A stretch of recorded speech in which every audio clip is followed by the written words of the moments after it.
Assalamualaikum students. I hope that all of you are fine and safe in your home. So students, today we have to begin from chapter number 4, that is of arrays. Before this we studied about 3 chapters in which in first chapter we studied about the problem identification and how we can solve the problems.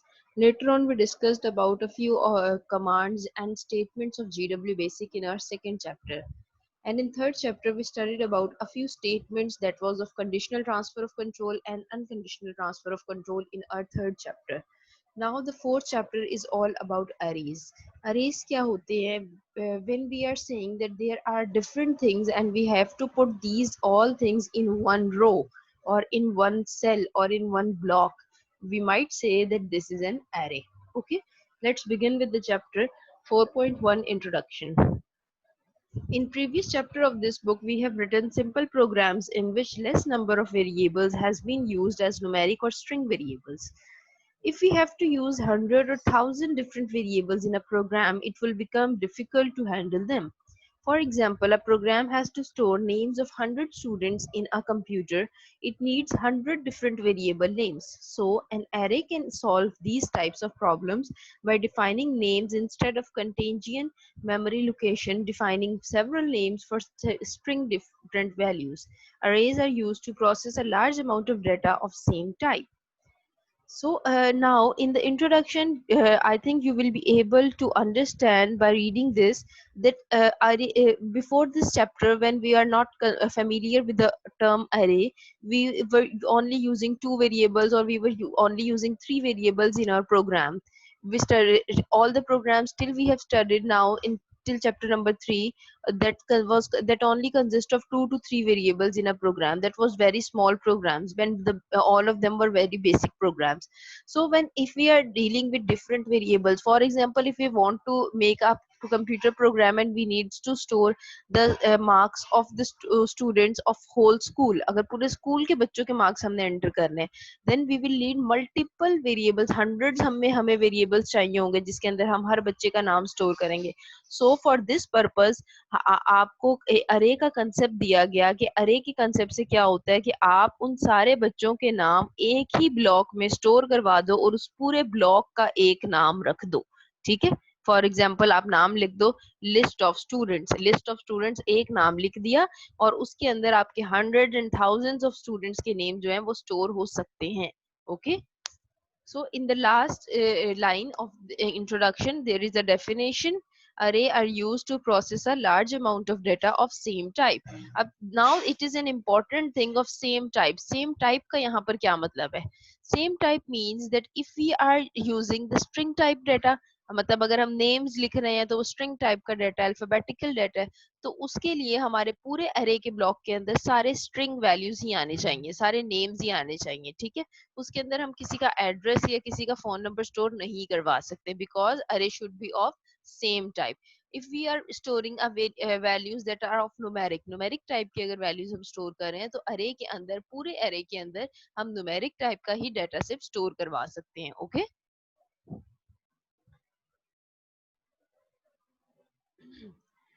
next is topic number 4.1.1. What is an array? An array is a collection of An array is a collection of variables that can store data of same type. वही चीज जो अभी मैंने ऊपर बताई, that array is a collection of variables that can store data of same type. एक type का data आप स्टोर कर सकते हो. Either the data can be numeric or it can be a string type data. Each memory location holds a single value which is called an element of an array. वो कहते हैं हर array के हर location के ऊपर एक value store हुई होती है. ठीक है ना, हर location के ऊपर एक value store हुई होती है. That is known as the element of an array, and the each value that is being stored in an array is known as element of an array. The array is represented in the computer's memory by a set of consecutive memory locations. Okay, now you can store different things in an array, different types of data. Different type of data means to say that you might store string type of data or you can store numeric type of data, but the data should be same for each array. ठीक है, तो हर array के अंदर जो locations होंगी ना, first जो area होगा उसको हम कहेंगे ये memory locations है. यहाँ पे ये 0 से नॉर्मली स्टार्ट करते हैं हम array को.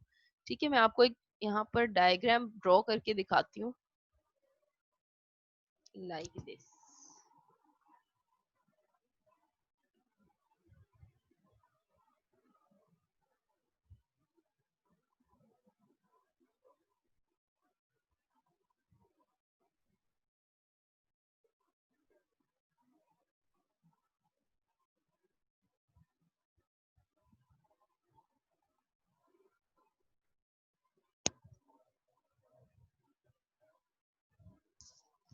अच्छा, अब देखें, ये आपको एरे को डिक्लेयर करना है, या अभी आगे मैं बताऊंगी। बेसिकली अभी आप ये चीज देखो, ये जो मैंने पर्पल कलर की डायग्राम यहाँ पर ड्रॉ की है, ब्लॉक्स जो मैंने बनाए हैं, बेसिकली ये होती है आपके एरेज, ठीक है। अब वो कहते हैं लोकेशन की, उसने एलिमेंट की बात की, उसने कहा कि each memory location holds a single value. अब ये जो एरिया है ना, एक ये जो स्मॉल ब्लॉक है, this is known as a single memory location, ठीक है।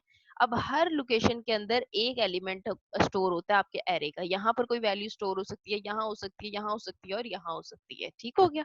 और एरे को डिक्लेयर करने का ये तरीका है, आगे अभी हम पढ़ते हैं।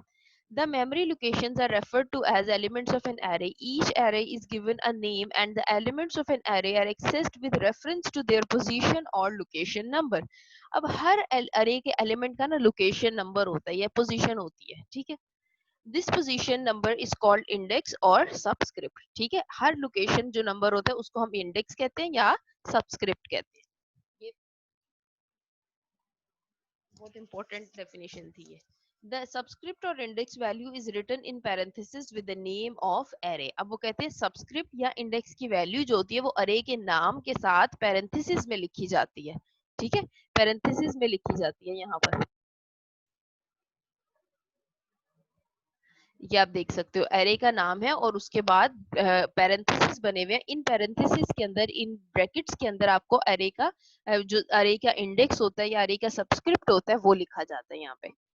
अच्छा, the first element of an array has a index value of 0 unless specified otherwise and the index is incremented for each next element. अब वो कहते हैं कि नॉर्मली जो इंडेक्स स्टार्ट होता है ना एरे का, वो यहाँ 0 से स्टार्ट, 0 1 2, ठीक है। अब देखें, अब ये एक मैंने अरे आपको डिक्लेयर कर कर दिखाई है यहाँ पर। अरे कहाँ से स्टार्ट हो रही है आपका, इसके सबस्क्रिप्ट कहाँ से है, 0 से स्टार्ट हो रही है और 3 तक जा रही है। बाय डिफॉल्ट अरे आपकी हमेशा 0 से ही स्टार्ट होती है, अनटिल और अनलेस आप उसे चेंज ना करना चाहो कि मैंने 1 से स्टार्ट करनी है या 5 से स्टार्ट करनी है, कहाँ से स्टार्ट करनी है, ठीक है। और अरे को डिक्लेयर करने का ये तरीका होता है, ये देखो, ये मैंने नाम चूज कर लिया अपनी तरफ से कि मैंने एक्स नाम रखा है अपने अरे का, और उस पैरेंथेसिस में बताना होता है कि अरे का साइज कितना है, साइज ऑफ अरे। नीचे देखें, जनरल फॉर्मेट सिंटेक्स के अंदर अरे का नेम, जनरल सिंटेक्स क्या है, अरे का नेम आपने बताना है, उसके बाद साइज ऑफ एरे आपने बताना है। So X is the name of array and 4 is the size of array in this example. An array is referred by its name followed by a subscript enclosed in parentheses where array name, array variable is the variable of the array, array size of array, or subscript or index value specified number of data items that it will contain. Each element is given a unique storage location in the array and a subscript or index value is used to identify the position of a particular element. ठीक हो गया ना, वही बात वो बार बार repeat कर रहा है कि जो सबस्क्रिप्ट है वो हर एलिमेंट का बता रहे होते हैं कि कौन सा एलिमेंट किस लोकेशन पर पड़ा हुआ है। नॉर्मली हमारा हम अरे को किस तरीके से फिल करते हैं, मैं आप एक minute.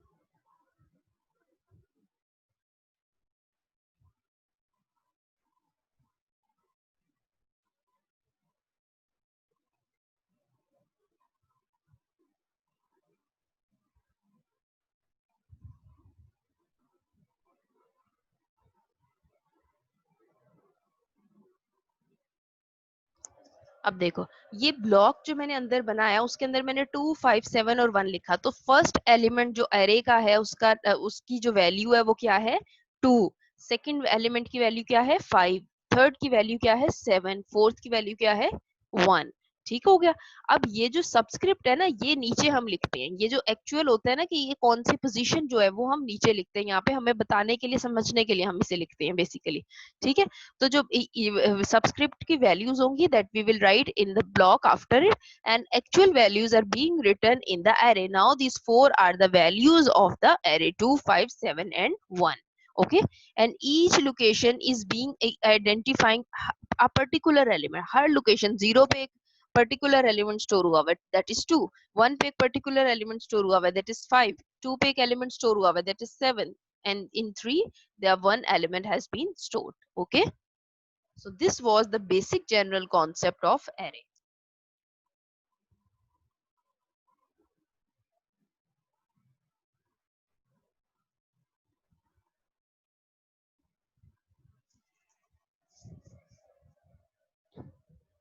We have only dealt with unsubscripted variables, so for which are simple variables that are only capable of storing one value. An array is called a subscripted variable because when we need to access a certain element, we must use a subscript to point to that element so we can differentiate it from the rest. वही बात जैसे मैंने अभी आपको बताई, जैसे 3 variable है आपका, सॉरी 3 आपका इंडेक्स की जो सबस्क्रिप्ट की वैल्यू है वो 3 है। अगर 3 वैल्यू आप उसे दोगे तो वो आइडेंटिफाई करके लाएगा कि 3 वैल्यू पे कौन 3 जो सबस्क्रिप्ट है वहां पर कौन सी वैल्यू स्टोर हुई भी है। ठीक है, that is why it is known as a subscripted variable, because subscripted are used to identify the elements. An array elements in an array has the same variable name which is also the name of the entire array. An array variable can be numeric or string. For example of string n dollar sign is consisting of 5 elements. For example वो कहते हैं n dollar sign है, जैसे कि मैंने अभी आपको बताया था। अब यहाँ पर string की बात करें तो that is why he is applying dollar sign over here. वहां मैं न्यूमेरिक वैल्यू स्टोर कर रही थी इसलिए मैंने खाली x लिखा और उसके आगे उसका साइज लिख दिया।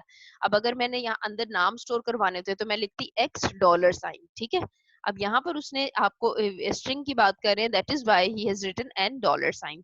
So they are saying that n dollar sign is consisting of 5 elements starting from n dollar sign 0 moving to the n dollar sign 4. It can be represented as below.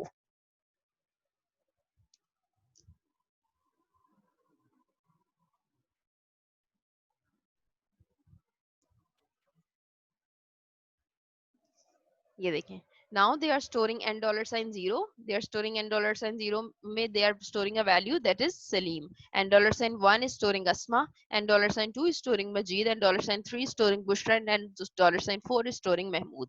ठीक है, where 0, 1, 2 up till 4 are the subscript used to identify the array location, so that and dollar sign 0 and dollar sign 1 and dollar sign 4 are addresses in the memory where the values are will be stored. Values can be assigned to the subscripted variables by let statement, read data statement, or input statement. All these statements we have studied in chapter number 2. The size of subscript or index value can be a variable or number or a numeric expression. ठीक हो गया? Okay, so this was the brief introduction about the arrays and what are the arrays and how basically we have to define the array and what is the basic purpose of an array. So these were the all of them were important short questions, and when the concept will be clear then you can move towards the next topic. Okay. Now our next topic is filling and printing of array. अब अगर आपने array को declare करवाना है, उसके अंदर अपना data store करवाना है, अगर आप now if you want to work in the form of programs, programming आपने करनी है, एक program आपने लिखना है जिसके अंदर आपने array को use करना है और कुछ उससे string variables या किसी बच्चे के नाम या कुछ information जो है वो screen पर print करवानी है. Now that is known as the filling and printing of an array. Data or that is string or numbers is entered in an array by using let, read और input statement. अब वो कहते हैं कि data जो होता है वो हम कितने कौन कौन से स्टेटमेंट्स यूज कर सकते हैं, ले सकते हैं लेट स्टेटमेंट, रीड स्टेटमेंट और input statement. Basically these were the statements we studied in chapter number 2. These are the basic statements to store the data. Okay, data may be assigned to the subscripted variables in an array. The following program is to store the string values. It is illustrated by both read data statement and input statement. दोनों statements उसने बता दिया, read data से भी बता दिया और input से भी बता दिया. Read data में क्या करते हो, आप खुद उसे variables assign करते हो और खुद ही data दे देते हो program के अंदर ही. और input में क्या करते हो, आप user से data लेते हो. Input की statement क्या करती है, it is used to take the data from the user on the run time interface. Current जो आपका इंटरफेस चल रहा होता है उस पर जाकर आपका डाटा लेती है यूजर से. ठीक है, एग्जांपल देखो. for k is equal to 1 to 4. Now they are applying a loop for next loop that we have studied in chapter number 3, and they are using an array, that is the name of array is k, and they are saying that k is equal to 1 to 4. अब एक variable वो ले रहा है k, उसके अंदर वो कह रहा है उस वेरिएबल को लूप से कंट्रोल कर रहा है, लूप लगा रहा है फॉर नेक्स्ट का, ठीक है। वो कह रहा है कि एक वेरिएबल है, इससे आपने 1 से लेके 4 दफा चलाना है, मतलब 1 से लेके 4 मतलब 4 टाइम्स आपने इस लूप को आइटरेट करना है, ठीक है। In line number 20 they are saying that read and dollar sign के। अब now this is the basic array, यहाँ पर आपकी एरे यूज हो रही है। एन का एन एक वेरिएबल लिखा जो कि एरे का नाम है, डॉलर साइन उसने बताया कि ये स्ट्रिंग टाइप का डाटा है, और इसके अंदर वो के लिख दिया उसने। ऊपर हम साइज लिख रहे थे ना 4 5 6, अब यहाँ के लिखने का मकसद क्या है उसका, वो इसलिए यहाँ लिखा क्योंकि लाइन नंबर 10 पर के जो वेरिएबल है उसके साथ लूप लगा हुआ है। अब अगर यहाँ हम एन डॉलर साइन 1 लिखते, 2 लिखते, 3 लिखते, तो that would be very strange, and the efficiency of the program would not be the same as we are using in the by using the read statement and by applying k over here, ठीक है। So that is why they have simply applied a loop over in the first line number 10, and in the second line they have simply called that loop, यहाँ पर loop को call कर रहा है, इसलिए उसने यहाँ पर लिखा। After that in line number 30 they are saying print and dollar sign k। अब वो कहते हैं जो यहाँ से चीजें read हो ना, उन्हें यहाँ पर प्रिंट कर देना चाहिए। मैंने आपको बताया था चैप्टर नंबर 2 पे when we were studying about read data statement that whensoever we have written the read statement in the program will search out for the data statement as well। जहां जहां रीड की हम जब भी statement लिखेंगे वो खुद ब खुद पूरे प्रोग्राम में फैच आउट करेगा कि डाटा की स्टेटमेंट कहाँ पर है, ठीक है। तो जब आपने डाटा की स्टेटमेंट, वो रीड की स्टेटमेंट वो रीड आउट करेगा, तो डाटा की स्टेटमेंट आपकी लाइन नंबर 50 पर लिखी हुई है, जिसके अंदर डाटा दिया हुआ शाइस्ता, महमूद, सलीम और हिना। अब 4 यहाँ पर अरे के अंदर 4 अरे की साइज था, 4 साइज था अरे का, तो 4 ही उसने डाटा जो है वो यहाँ पर एंटर कर दिया।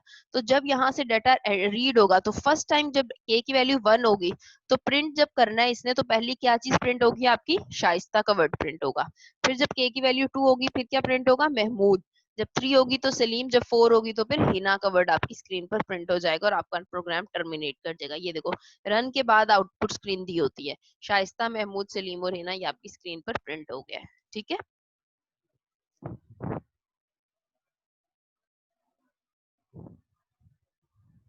ये नीचे उसने वही चीज एक्सप्लेन की हुई है जो अभी मैंने आपको बताई है। When the program is running is run, the subscripted variable automatically represent each of 4 elements in the array. The first time the loop will, when k is equal to 1, the string shaista is assigned to n dollar sign 1 and so on, ठीक है। Now अब इसी program को they have changed this program by using input statement. In the above example number 1, they used the read data statement, and in second example they are using the input statement, and input statement is used to take the data from the user in the run time। जिस time आपका programme चल रहा होता है, run time में आपका जो user से अगर डाटा लेना होता है तो उसके लिए आप इनपुट की स्टेटमेंट यूज करते हो। So basically line number 10 is same as in the example number 1, for k is equal to 1 to 4। अब k की जो वैल्यू है वो कहाँ से कहाँ तक है, 1 से लेकर 4 तक है, 4 नाम उसने एंटर करने, इट मींस। लाइन नंबर 20 में आप वो कह रहे हैं कि इनपुट लिखे, इनपुट का वर्ड उसने लिखा, after that it has written that enter the name of student. अब वो क्या करेंगे, स्टूडेंट के नेम एंटर करवाने हैं, यूजर से नेम एंटर करवाने हैं, तो जो इन्वर्टेड कॉमास में आपका लिखा होता है वो एज इट इज आपकी स्क्रीन पर प्रिंट होता है। जैसी लाइन नंबर 10 चलेगी, 20 पे जैसे ही वो आएगा, इनपुट का वर्ड जहां उसे मिलेगा, ये जो स्टेटमेंट आपने इन्वर्टेड कॉमास में लिखी है ये एज इट इज स्क्रीन पर प्रिंट हो जाएगी, ठीक है। और आगे आपने लिखा एन डॉलर साइन के। N dollar sign means that it is a string type of an array, and array is taking k variables यहाँ पर आप ले रहे हैं, के टाइप का के, जो यहाँ लाइन नंबर 10 पर आपने लिखा था वेरिएबल के, वो 1 से लेके 4 तक मूव करना है। तो सेम जैसे मैंने अभी ऊपर बताया था आपको, तो n dollar sign k will move according to the line number for next loop that we have written in line number 10। तो k से क्या होगा, यहाँ पर n डॉलर साइन, पहले एक दफा 1 आएगा, 2 आएगा, 3 आएगा और 4 आएगा, until or unless the condition of the loop becomes false। Next k आ गया, for k is equal to 1 to 4, print n dollar sign k, next k, और फिर वो एंड कर रहा है। इसकी आउटपुट देखो क्या आती है।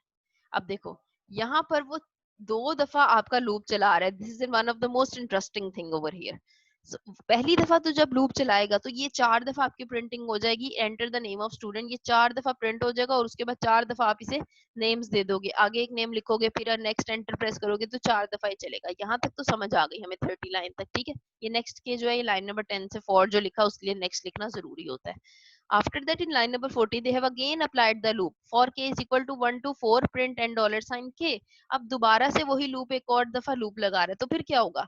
अब यहाँ पर ये होगा, basically it will only print the names when which the user will enter. जो यूजर 4 नेम एंटर करेगा, इसके अंदर से वो जाकर प्रिंट हो जाएंगे स्क्रीन पर। ये जो enter the name of student है, ये वाली लाइन अब प्रिंट नहीं होगी, ठीक है। देखें इसके आउटपुट, ये देखो 4 दफा जब output screen enter the name of the student Shaista Mahmood Salim and Hina 4 times ये हुआ। उसके बाद जब सेकंड लूप आपका चला है, then only the word Shaista Mahmood Salim and Hina are being executed, okay. So if there is any problem in this concept you can ask the question. कोई चीज समझ नहीं आई आप पूछ लो, ठीक है। माइक नहीं है तो आप अपने चैट सेक्शन में पूछ लें।